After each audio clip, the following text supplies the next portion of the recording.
get some more on all of this. The chairman of the House Intelligence Committee, Congressman Adam Schiff of California, is joining us. Congressman, thanks so much for joining us. We got several issues I want to get to, but what do you make of the security recommendations you just heard our Jim Sciutto describe?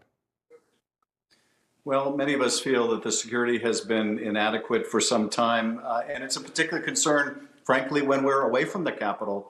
We feel more secure, at least we did until January 6th, around the Capitol than many of us do when we're in our district offices that don't enjoy anything like the same protection. So I eagerly await and anticipate their recommendations. I have to say, though, it disturbs me, as it does my colleagues, that we have to work in this, walled-in city right now, and I hope that this won't be long-lasting. Yeah, so all of us hope that, but right now the threats are intense. Let's get to this coronavirus relief bill. You guys in the House are going to be voting on it in the next few hours. A minimum wage hike will not be included in the Senate version. I understand it will be included in the House version. It'll be stripped when it goes to the Senate. Should the Senate parliamentarian, Congressman, from your perspective, the parliamentarian who made the decision that it can't be included in the Senate version, be fired? Should her ruling be disregarded, as some of your fellow Democrats are calling for?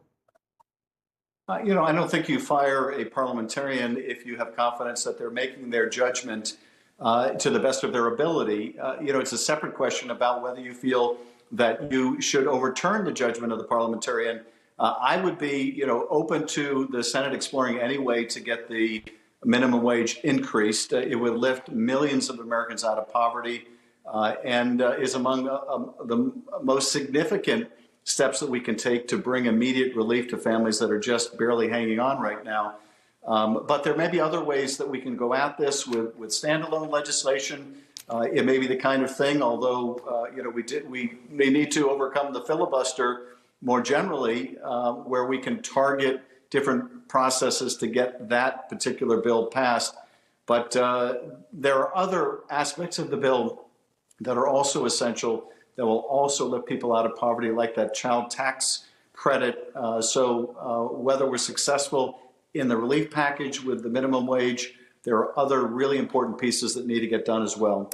Right now, the $7.25 minimum wage, which has been the law since 2009, that obviously has to go up. They have to figure some way to do that. As you know, the Senate Majority Leader, Chuck Schumer, is considering what is essentially a workaround, imposing penalties for corporations paying less than that $15 minimum wage. Would you support that?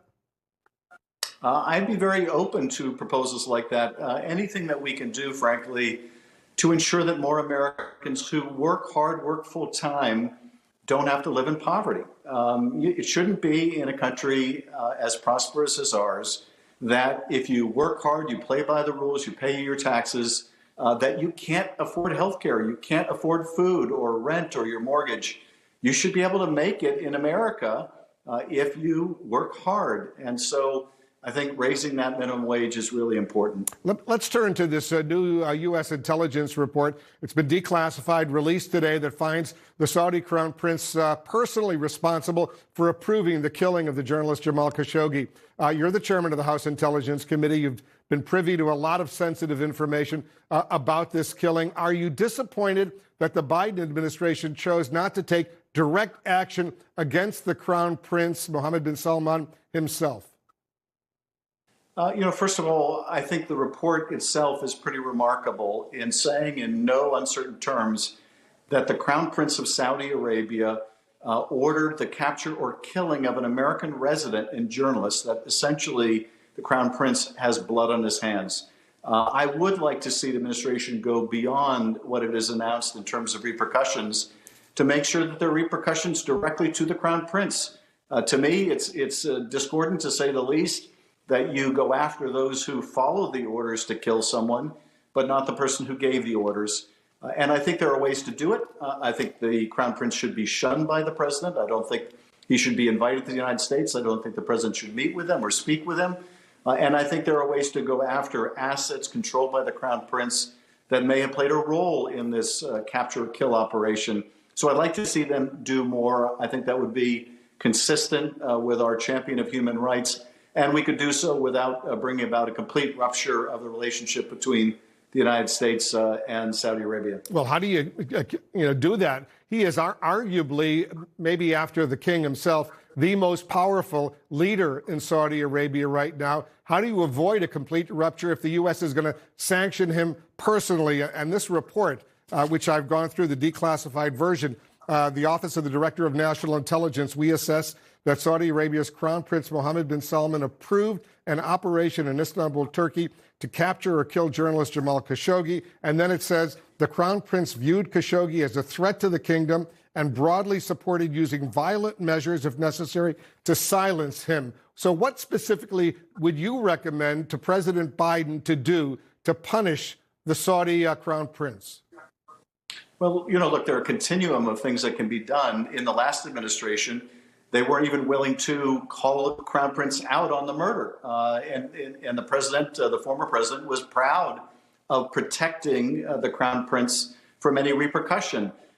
Now we have a full-throated statement of accountability, but I think we can go beyond it in the ways that I mentioned by shunning the Crown Prince and by going after assets of the Crown Prince that may have been used in this operation. The Saudis, including the Crown Prince, are going to decide what's in their interest. And if they think, as I believe that they will, that notwithstanding repercussions we attach to the Crown Prince, that there's reasons for them not to cut off relations with the United States because indeed they get more out of the relationship than we do, then it won't result in a complete rupture. Then there may be certain narrow areas of cooperation on counterterrorism, on pushing back against Iran, on peace between Israelis and Palestinians, where they can continue to play a constructive role, and we ought to engage them. So they'll decide what's in their best interests, and I think they're going to decide the best interest is not to completely rupture relations because we're holding them accountable for a murder that the Crown Prince knows that he helped commit. A very quick question on another major development that's unfolding right now. The U.S. airstrikes in Syria yesterday. You called the Biden administration's congressional notification of the strikes inadequate. What kind of notification should they have given you? You specifically, you're a member of the so-called Gang of Eight. You're the chairman of the Intelligence Committee. Were you notified in advance that these airstrikes were about to unfold? Well, technically, yes. We were given advance notification, but it was done in such a manner that it wasn't meaningful notification. And so we have gone back to the administration, and we're going to try to make sure that where it's necessary in the future, that we get more effective notice in advance. We're also scrutinizing the legal basis for the strike, the proportionality of the strike. I think there is a strong case on the basis of what I've seen thus far, although it's very preliminary, that this was necessary to respond to attacks on U.S. forces and, more importantly, to deter future attacks. I do think it was important for the Biden administration to send a message, a very clear message early on that these attacks on our forces will not be tolerated. And I think that they did just that. But I want to make sure that it's proportionate. I want to make sure of the intelligence that supported the strike, as well as look at the legal issues involving a strike on a sovereign nation, in this case, Syria. We'll see what happens on that front as well. Congressman Adam Schiff.